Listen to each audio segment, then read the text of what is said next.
Hi there, this is John for killerphp.com, and in this video what we're going to be doing is looking at how we can build our own homegrown MVC framework from scratch.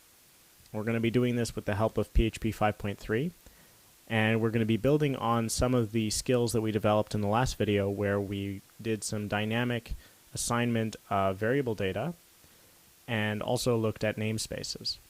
So with these two bits of knowledge in hand, we're going to be able to write a small collection of classes that will help us dispatch requests across basically various requests in our application.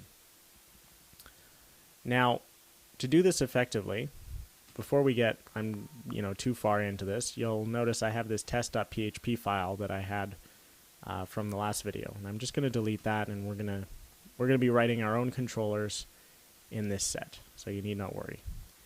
And I have my index.php file, which I'll explain in just a minute, and I also have these three other PHP files that I wrote in the last videos.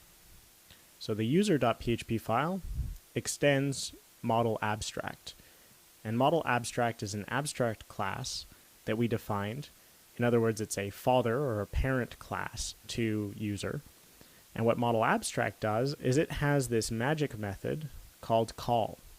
And what call does is it automatically will get and set parameters in our application. So we're throwing exceptions in the cases where somebody doesn't put in the right variables, and in other cases everything should be fine. So we've got our model abstract, we've got our user class, not much going on here. We've got 4 protected properties, a constructor that lets us assign those properties very quickly, and a toString method where basically if we just echo the user, we're going to get this kind of string coming back to us.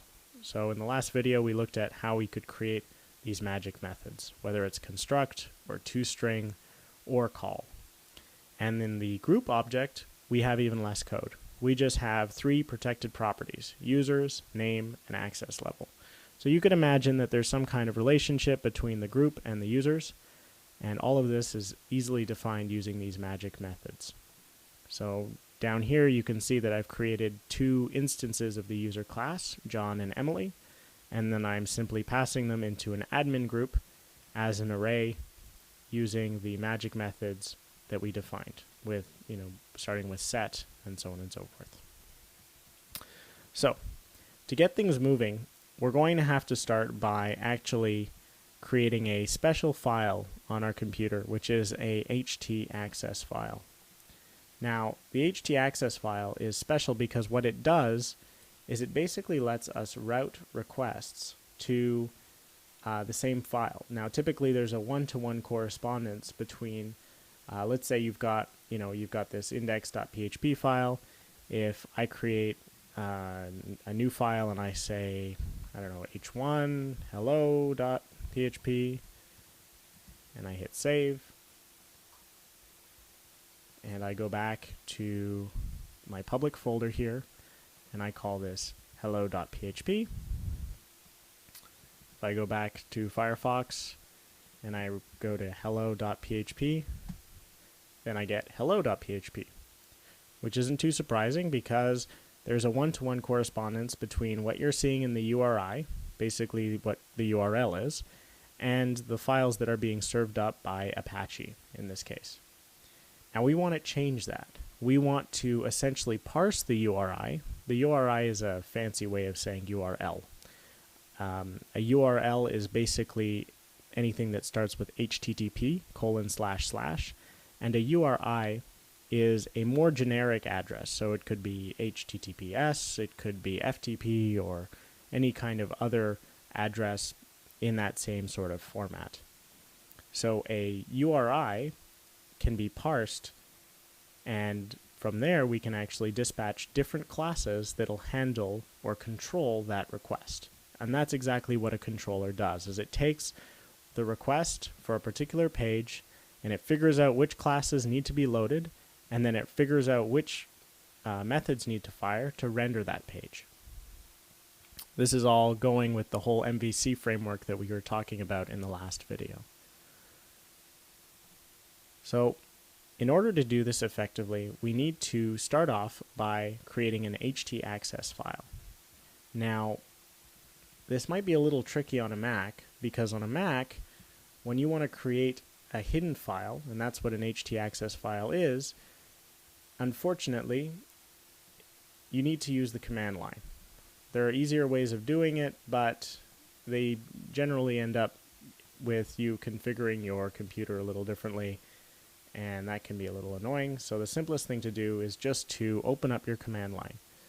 So on a Mac, it's using the terminal.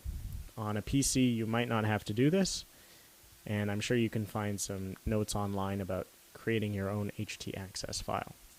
So I'm going to go to my home folder, into Sites, Killer PHP Public, and that's where I've got my hello.php and my index.php. So in my public folder, which I currently am sitting in, if I press pwd and I hit enter, you can see that I'm in Users, John, Sites, Killer PHP, and Public. So that's the folder that I'm currently sitting in. I'm going to be creating this new file called htaccess, but it starts with a dot, so it's actually hidden from the Finder. And if you're on Windows, you can probably just write .htaccess and you won't have a problem. So I'm going to use a tool called vi, and I'm going to say vi .htaccess, and I'm going to hit enter. And the first thing that I need to do is hit the I key, which will turn on the insert mode in vi. If you're unsure about this part, simply post something in the forum, the Killer PHP forum, and I'll try and guide you through it. You can also find plenty of tutorials online with mod rewrite, and they'll probably also be excellent. But anyways, so now with the insert at the bottom that I can see there, I know that I'm in insert mode. So whatever I put in is just going to be outputted to the file.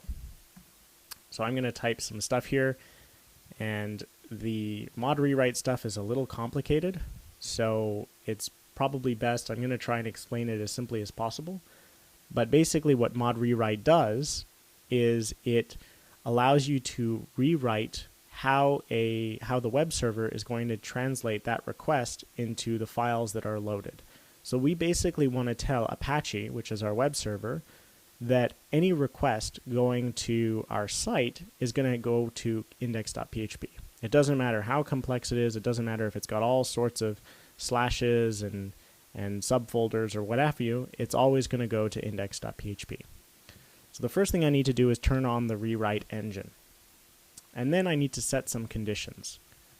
Now again, this is the kind of thing that you generally do once, you figure it out, and then you copy and paste it from one project to another, at least in my experience. So I'm going to see if I can adjust my font here so that you can easily see it.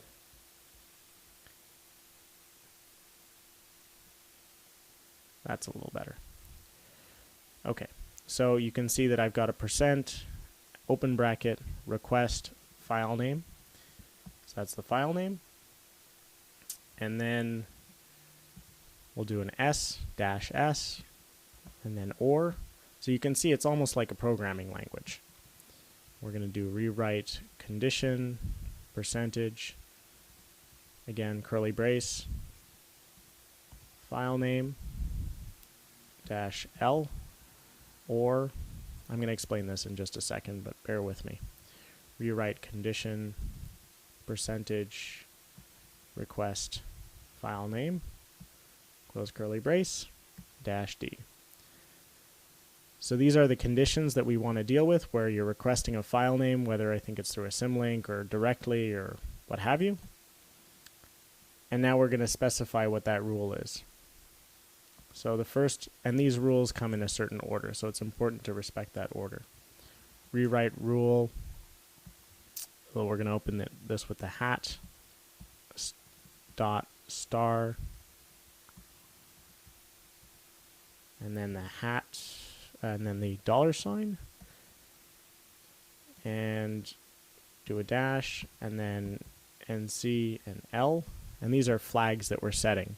So if you're really curious about this stuff, just look up mod rewrite online, and you can have your go at writing your own rewrite rules. But They're generally, it's not my favorite language to be looking into. So anyways, once we get this up and running, you won't have to worry about it. So I'm going to reroute anything to index.php and L. So what this is doing is it's basically saying if it can find the file, then it'll load the file. If it can't find the file, instead of just giving you that 404 error where it says, oh, I can't find it, blah, blah, blah, it's going to route it to index.php, and it's going to let index.php handle it. So what this means is that if you've got images or CSS files or JavaScript files that don't necessarily need to be routed, you can have them be loaded by this directive. And if you've got PHP stuff that you want loaded, it'll get loaded by this directive. It'll all get routed back to index.php.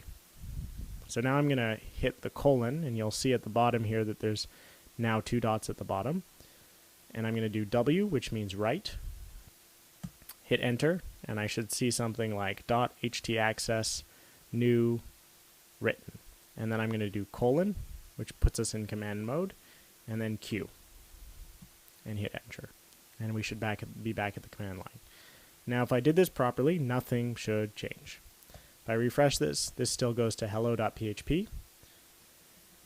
And if I go to /, nothing should happen.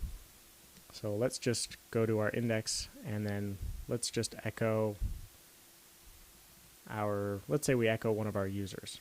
So let's say I echo Emily. And hit echo. Then I'll get Emily Smith lives at Seattle. And if I put in, some nonsense URL and I hit enter, then I'm still going to get Emily Smith lives at Seattle.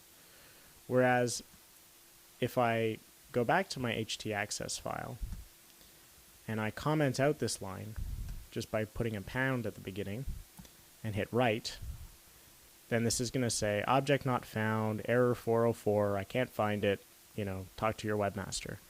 So this is a great way of basically taking any request and then running it through PHP.